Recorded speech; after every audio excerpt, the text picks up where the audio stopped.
Bonjour à tous, Stéphane Parent, directeur général d'Espace OBNL. Aujourd'hui, on va parler formation, sujet qui, dans le cadre de notre rareté ou pénurie de main-d'œuvre, est plus populaire que jamais. On va le regarder sur un axe bien particulier. On va regarder comment un LMS peut vous simplifier le quotidien si vous donnez de la formation. J'ai la chance aujourd'hui de recevoir une experte de LMS qui s'appelle Véronique Couturier. Bonjour Véronique. Bonjour Stéphane. Écoute, je pense qu'il faut absolument parler de ce que c'est un ULMS, un LMS, mon Dieu, ça commence bien, hein? Parce que U-Expertise, l'organisation que tu possèdes, en a un, puis un très puissant qu'on utilise depuis quand même plusieurs mois maintenant. J'aimerais ça que tu me définisses un peu plus c'est quoi un LMS, puis c'est quoi ces trois lettres-là? Bien, effectivement, un LMS, ce n'est pas nécessairement dans le vocabulaire de tout le monde, c'est un Learning Management System. Un Learning Management System, qu'est-ce que ça mange en hiver? En fait, c'est un système de gestion de l'apprentissage. Un système de gestion de l'apprentissage, bien, ce que ça fait, c'est, ça le dit, ça gère la formation, ça permet d'automatiser des choses, ça permet de mieux gérer les aspects liés aux activités de formation, qu'elles soient en ligne ou en présence, et ça permet d'automatiser certaines activités des propriétaires de portail, finalement.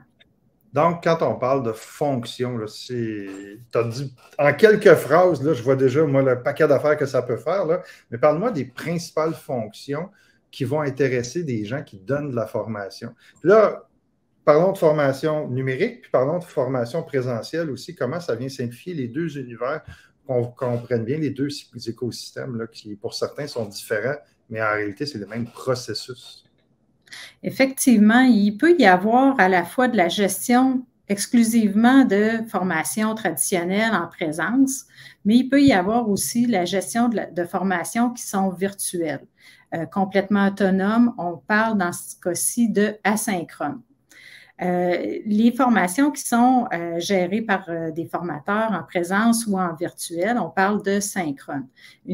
Dans le fond, un LMS, ce que ça fait, c'est que ça permet de non seulement créer les activités dans la plateforme, de finalement créer l'événement, quel qu'il soit, et puis de créer un parcours de formation qui peut être composé soit d'une activité qui est en présence ou en ligne, suivie par exemple d'un examen ou d'un test ou d'un quiz, un sondage. Il pourrait y avoir une attestation qui est soit récurrente ou non, ou qui fait simplement attester de la participation de l'apprenant. Une des choses qui est importante pour un LMS, c'est de bien gérer aussi les inscriptions. Les inscriptions, c'est un des éléments où on a le plus de travail en tant que gestionnaire. C'est là qu'on va recueillir la liste des participants, c'est là qu'on va peut-être même recevoir un paiement. Donc, c'est des étapes qui sont importantes dans la gestion de notre organisme et qu'il faut automatiser le plus possible. Donc, qu'on puisse permettre soit d'une part de permettre à l'utilisateur de s'auto-inscrire, ou pour un gestionnaire ou un superviseur de, par exemple, faire l'inscription de son participant, de son membre, de son apprenant. Donc, d'avoir ces étapes-là qui sont le plus pris en charge par la plateforme, par exemple, de pouvoir inscrire un participant à plusieurs activités en un seul clic, c'est des choses qu'on peut faciliter avec un outil là, de gestion de l'apprentissage. Il y a aussi tous les aspects qui sont commerciaux. Par exemple, pour un OBNL, souvent, où ça arrive, il y en a qui vont vendre la formation à leurs membres. Donc, de la prise en charge de tous ces aspects-là, jusqu'à la facturation, finalement, est quelque chose qui est très intéressant parce que ça fait en sorte qu'on n'a pas 2-3 systèmes pour gérer cette activité-là. On a tout au même endroit, ce qui permet d'avoir une meilleure vélocité puis une meilleure productivité à travers son équipe. Là. Moi, je pense que, si tu permets aussi, je rajouterais même, nous, ce qu'on a trouvé très intéressant de transiger avec un LMS, c'est tout le service à la clientèle après. Là, j'ai la personne qui arrive, j'ai perdu ma facture, où je la trouve, je veux mon lien d'inscription, j'ai inscrit un tel. Est-ce que cette personne-là va avoir son certificat? Donc, il y a beaucoup de gestion qui s'automatise avec un système de ce type-là. Effectivement. Puis là, on parle aussi de l'expérience de l'apprenant. Il y a son espace à lui dans un outil comme UXpertise. Donc, il y a son espace, il y a sa progression aussi, où est-ce qu'il est rendu, qu'est-ce qui lui reste à faire. Il peut récupérer ses documents, il peut savoir accéder à l'activité qui est en temps réel, qu'elle soit virtuelle ou non. Il peut savoir où est-ce que l'événement se donne. Et puis, ça facilite la tâche pour le formateur de la prise de présence, entre autres, de pouvoir aussi actionner d'autres éléments par la suite, bloquer un élément, laisser accès libre à un autre élément dans le parcours. Donc, tout ça, c'est des choses qui sont des fonctionnalités disponibles dans la plateforme. Tout ce qui est aussi certification est intéressante parce que là, effectivement, l'apprenant ou l'utilisateur peut accéder à ça dans son profil et le gestionnaire aussi. Donc, en termes de reddition de compte, c'est important là, que tout ça soit dans un seul et même environnement pour que les informations soient tous ensemble, finalement. On peut même, je pense que aussi tout ce qui s'appelle gestion de crédit de formation continue, ça peut se faire de manière relativement automatisée, puis les suivis sont beaucoup plus faciles. Là. Je pense à nos amis des ordres professionnels ou certaines organisations qui vont émettre des crédits de formation. Là. On a effectivement la gestion le cumul des heures de formation. C'est un élément qui est très important, là, effectivement, là, pour les ordres professionnels. Donc, de pouvoir cumuler les heures de formation qui ont été effectuées durant une période donnée. Puis, bien, effectivement, les ordres professionnels, mais chacune des personnes qui doit être réglementée dans un ordre doit pouvoir montrer patte blanche, finalement, pour obtenir les droits de pratique. On peut aussi parler des parcours. Tu parlais de parcours tantôt, mais j'aime beaucoup parler des séries parce que c'est sûr que nous, c'est peut-être quelque chose qu'on fait moins chez Espace OBNL, mais quand on a des campus ou des séries de formations multiples, les suivis de ces formations-là, les inscriptions multiples, la gestion des inscriptions, mais la gestion des... Oui, ça, c'est les parcours aussi. Là. Ça vient beaucoup plus simplifié aussi dans un outil comme le vôtre. Effectivement, on a une fonction qui permet le multisession. Donc, on crée une activité, mais qui peut être composée de, par exemple, 10 sessions qui se suivent, à une fréquence plus ou moins déterminée. Donc, les dates peuvent être déterminées. Et puis, ça permet aussi de créer des environnements riches où on n'a pas qu'un seul animateurs ou formateurs, mais plusieurs animateurs, formateurs. Donc, ça permet aussi de varier les sessions si le type de session le demande, là, finalement. Donc, pour la session 1, ça pourrait être le formateur A, la session 2, le formateur 2. Donc, ça pourrait être coach A, coach B. Donc, c'est possible dans la plateforme. Puis, ça permet aussi de pouvoir gérer des capacités. Donc, par exemple, on voudrait que cette activité-là soit limitée à 20 participants, tandis que l'autre soit limitée à 100 participants, ce qui permet là, de vraiment gérer en fonction des besoins, autant de l'organisme que de la demande. Puis là, bien, s'il y a vraiment beaucoup de demandes, on pourrait offrir la possibilité de liste d'attente aussi, ce qui permet pour un gestionnaire de pouvoir faire plusieurs scénarios de gestion de formation. On va aller même un petit peu plus loin là-dedans, les scénarios. Là. Certains parlent ils voient ça comme une dépense. Tu sais, écoute, on paye déjà notre compte Zoom. Pourquoi on se doterait de quelque chose qui coûte, on va s'entendre, plusieurs milliers de dollars, là, c'est certain. Là. J'aimerais juste que tu sois capable d'illustrer là, en quoi c'est beaucoup plus puissant, puis en quoi aussi c'est un peu différent de juste se payer une licence de plateforme de diffusion, là. Parce qu'on ne parle pas des mêmes outils, là, on s'entend. Non, non, effectivement. Puis Zoom est essentiel, que ce soit Zoom, Team, WebEx, n'importe quel outil de gestion d'activités synchrones est nécessaire. Mais ça ne donne pas la puissance d'un gestionnaire de formation qui va permettre d'avoir au même endroit l'ensemble des ressources, l'ensemble des inscriptions et l'ensemble du parcours. Parce qu'une activité sur Zoom, ce n'est peut-être qu'un seul élément d'un parcours de formation. Donc, il pourrait y avoir d'autres éléments. Tu as peut-être donné aussi, c'est quoi les autres éléments qu'on peut intégrer, comme les questionnaires, comme tu as d'autres outils là, qui viennent s'intégrer en plus d'intégrer du Zoom ou d'autres choses comme ça. Effectivement, là, il pourrait y avoir une activité qui est sur Zoom, par exemple, pour le nommer, mais par la suite, il y a peut-être un quiz ou une capsule vidéo qui suit la présentation et qui vont mener à une certification ou une attestation de participation. Ça pourrait être une badge aussi de compétences, peu importe. Donc, ces éléments-là, ben, c'est impossible de créer un parcours de formation dans les outils que tu as nommés tout à l'heure. Tandis qu'un LMS, une plateforme d'apprentissage, permet cette flexibilité-là et pour l'apprenant de savoir où est-ce qu'il est rendu dans sa progression. Donc, ça lui permet de s'encourager lui-même. Je suis rendu là, j'ai fait 15%, j'ai fait 20%, oups, j'ai complété. Donc, je reçois mon certificat automatiquement. Avec mon nom, le nom du formateur, la date, le lieu, tout ça. Donc, ça, c'est un des éléments là, qui est important par rapport à simplement utiliser Zoom ou un autre outil.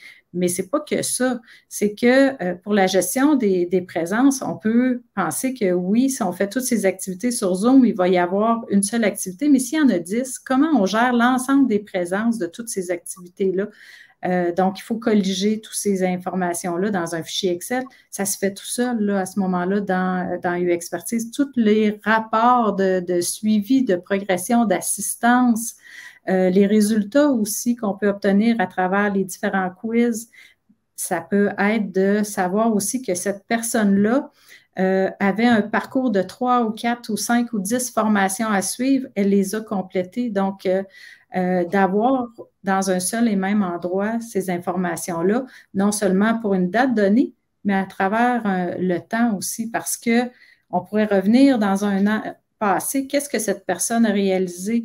Maintenant, on veut l'amener à tel niveau, on pourrait lui proposer un autre parcours de formation. C'est très utile là, pour justement tout l'aspect de montée en compétences. Donc, c'est là où est-ce qu'on va avoir finalement un portrait global là, de la formation, soit pour un individu, soit par activité, soit par groupe aussi. Donc, on pourrait vraiment obtenir différentes unités de mesure, différentes mesures. C'est certain. Quand tu parles de mesures, tu parles automatiquement aussi d'outils de suivi, là. Je pense entre autres à tout ce qui est volet formation des bénévoles. On ne veut pas arriver, lorsqu'on va arriver dans une situation X, Y, Z qui pourrait être problématique, finalement, le bénévole W n'a pas fini sa formation par rapport à une clientèle sensible ou quelque chose du genre. Fait que ça vient aussi rassurer la gouvernance que les gens qui sont en intervention ou en pratique suivent les formations qu'on leur donne et non pas et faciliter les suivis auprès de ces clientèles-là. Là. C'est un point important que tu mentionnes, Stéphane, tout l'aspect communication, notification, rappel d'activité, tout ça aussi permet d'avoir une meilleure gestion de sa formation parce que la clé, c'est aussi la communication. Si on n'a pas été avisé que l'activité avait lieu, il y a bien des chances qu'on oublie on oublie même d'être présent. Donc, tout ça, c'est des éléments qui font que la formation va avoir du succès. C'est pas que seulement le contenu, mais c'est l'ensemble des éléments entourant la gestion de la formation qui va faire en sorte aussi qu'il va avoir un succès. Écoute, ça a l'air bien beau tout ça. J'imagine les gens qui écoutent mais en termes de budgétaire, Écoute, il n'y a pas de bonne réponse, ça va dépendre des options qu'on met Fait que ça, je n'irai pas là, mais je suis plus curieux en termes de ressources humaines, puis en termes d'intégration. Qu'est-ce que ça peut représenter comme travail? Ça dépend où est-ce qu'on part, hein. Il n'y a pas un cas de figure, il y a des cas de figure. Si on a déjà une formation, on a déjà de la formation qui est offerte, par exemple, en présence, du jour au lendemain, en dedans de 72 heures, on peut se munir d'une plateforme de gestion de l'apprentissage pour gérer ces activités qui sont toujours en présence et le faire de façon plus efficace. Et là, on gagne énormément de temps. On a l'ensemble, comme je le disais tantôt, l'ensemble de notre centre de formation qui est géré à un seul et même endroit. On peut gagner énormément, 60% productivité facilement si on passe de rien à U-expertise et même plus. Là, je suis très conservatrice. Donc, ça, c'est pas mal un des éléments. Maintenant, si on part de rien, bien, effectivement, il faut bâtir son contenu. Faut minimalement nourrir ses librairies de contenu, que ce soit des vidéos, des PowerPoint, des documents d'appoint, ça pourrait être des capsules interactives aussi. Donc, faut vraiment nourrir finalement les librairies, composer ces parcours. Puis, à ce moment-là, on a 1, 2, 3, 10, 100, 200, 300 formations à offrir. Et voilà. Donc, la façon que les organismes s'organisent normalement, c'est que lorsqu'ils commencent, ils vont commencer avec les petits pas. Ils vont y aller peut-être avec une approche minimaliste, une première formation, un premier vidéo. Ensuite, peut-être travailler avec une firme de développement de contenu interactif. Puis là, ils vont faire grandir leur offre de formation. On a plusieurs centres de formation qui sont qui offrent simplement de la formation qui est synchrone, soit virtuelle ou en présence. Puis pour eux, ils vont faire des quiz qu'ils peuvent créer déjà dans la plateforme. Ça fait que ce n'est pas un processus qui peut être trop lourd dès le départ. Ça dépend de l'orientation de l'entreprise, de l'organisme, sa vision de formation.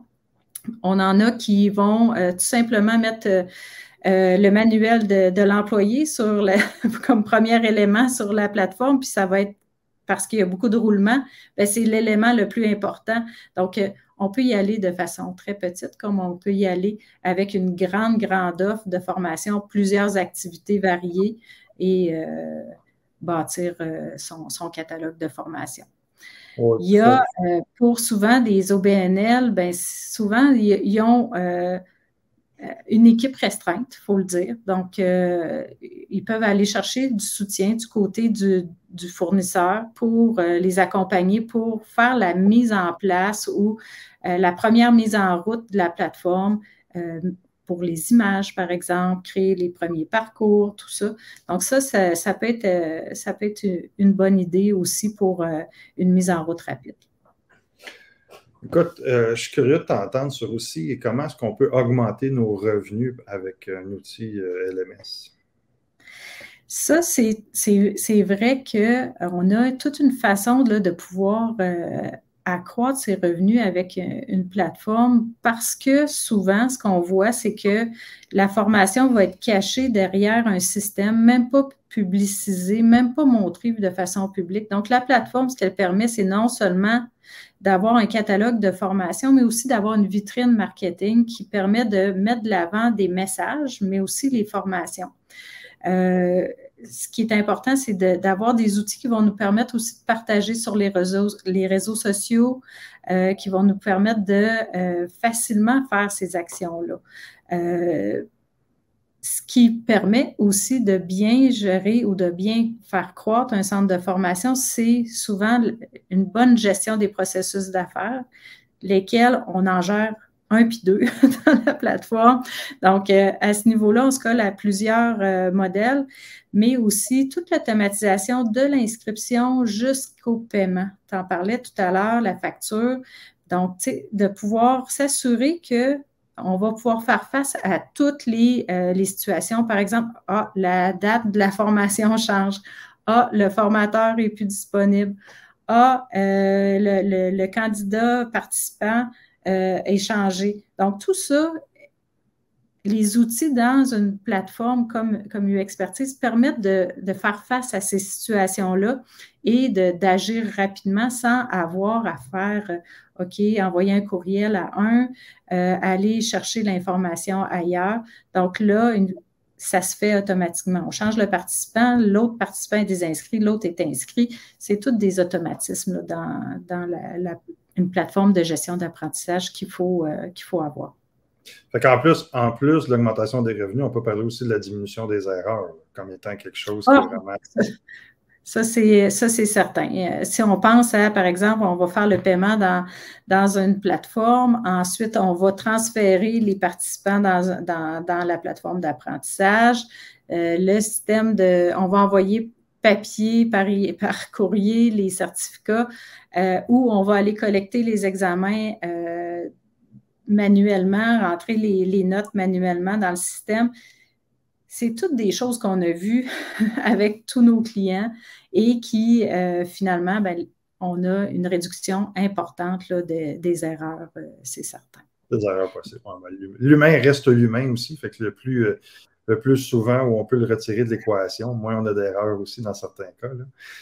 Là. Écoute, en terminant, j'aimerais que tu me dises, c'est quoi la principale raison pour introduire un LMS là, dans une organisation qui offre de la formation à ses membres, à ses bénévoles ou à ses bénéficiaires?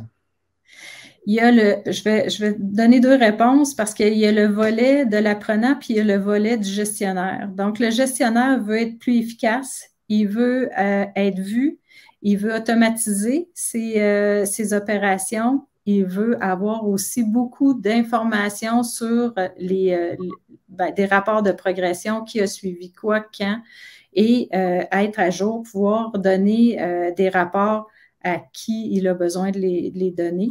Et du côté apprenant, lui, d'avoir la visibilité sur son apprentissage, de savoir où est-ce qu'il est rendu dans son apprentissage et de pouvoir obtenir les certificats, attestations à un clic près facilement.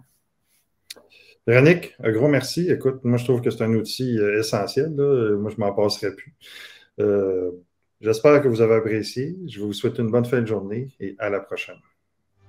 Au revoir.